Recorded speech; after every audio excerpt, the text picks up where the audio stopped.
Welcome back to STV cooking channel. ఈరోజు మనం summer special సింపుల్గా ఇంట్లోనే ఫ్రూట్ సలాడ్ ఎలా ప్రిపేర్ చేసుకోవాలో చూద్దాము.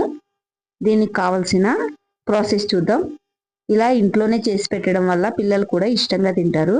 ముందుగా 1 లీటర్ వరకు పాలను తీసుకున్నాను.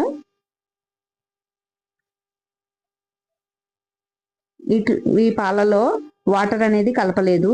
ఈ పాల నుంచి ఒక 3-4 టేబుల్ స్పూన్ వరకు పాలను ఒక గిన్నెలోకి తీసుకొని అందులోకి కస్టర్డ్ పౌడర్ని యాడ్ చేసుకుంటున్నాను.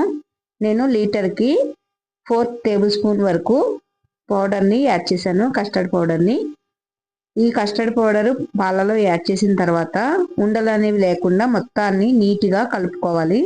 ఇలా కలుపుకున్న తర్వాత పక్కకు పెట్టుకొని పాలని మంచిగా కలుపుకుంటూ మరిగించుకోవాలి.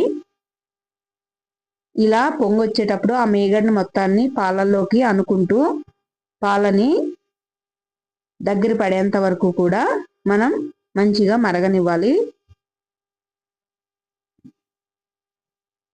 పాలనేవి ఇలా మరిగేటప్పుడు పైన మేగడ వస్తుంది కదా, ఆ మేగడని పాలల్లోకి అనుకుంటూ మనం కలుపుకుంటూ మరగనివ్వాలి.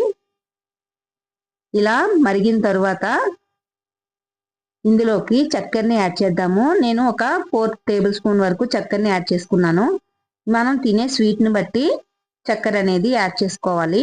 ఇలా చక్కెరని యాడ్ చేసుకున్న తర్వాత పాలను ఒక 2-3 మినిట్స్ ఇలానే మరగనిచ్చి ఇప్పుడు ఇందులోకి మనం ఆల్రెడీ రెడీ చేసి పెట్టుకున్న కస్టర్డ్ పౌడర్ కలిపి పెట్టుకున్నాం కదా, ఆ మిశ్రమాన్ని మనం ఈ పాలల్లోకి వేసుకోవాలి.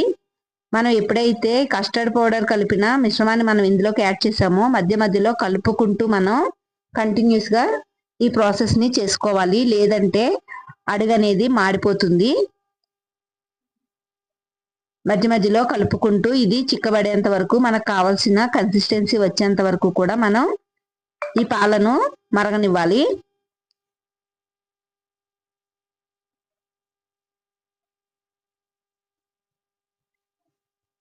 ఇలా మంచిగా మరిగిన తర్వాత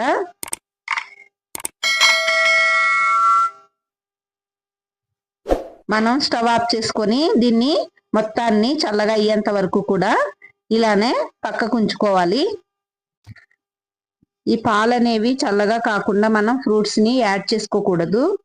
రూమ్ టెంపరేచర్కి వచ్చిన తర్వాత మనం ఫ్రూట్స్ని యాడ్ చేసుకోవాలి.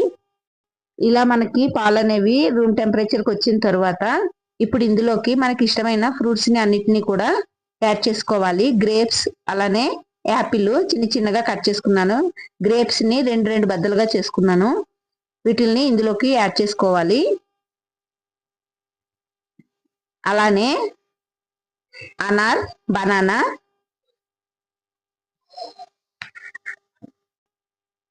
ఇలా మనకి ఇష్టమైన ఫ్రూట్స్ అన్నిటిని కూడా యాడ్ చేసుకున్న తర్వాత మొత్తాన్ని ఒకసారి కలుపుకొని ఇందులోకి మనం కావాలనుకుంటే పపాయ అది కూడా యాడ్ చేసుకోవచ్చు. నేనైతే అనార్, యాపిల్ అలానే గ్రేప్స్, బనానా యాడ్ చేశాను. ఇప్పుడు ఈ మిశ్రమాన్ని మొత్తాన్ని 1 అవర్ ఫ్రిడ్జ్లో పెట్టుకొని తర్వాత మనం సర్వ్ చేసుకోవచ్చు. అంతేనండి, ఇంట్లోనే ఎంతో టేస్టీగా ఉండే ఫ్రూట్ సలాడ్ అనేది రెడీ అయిపోయింది.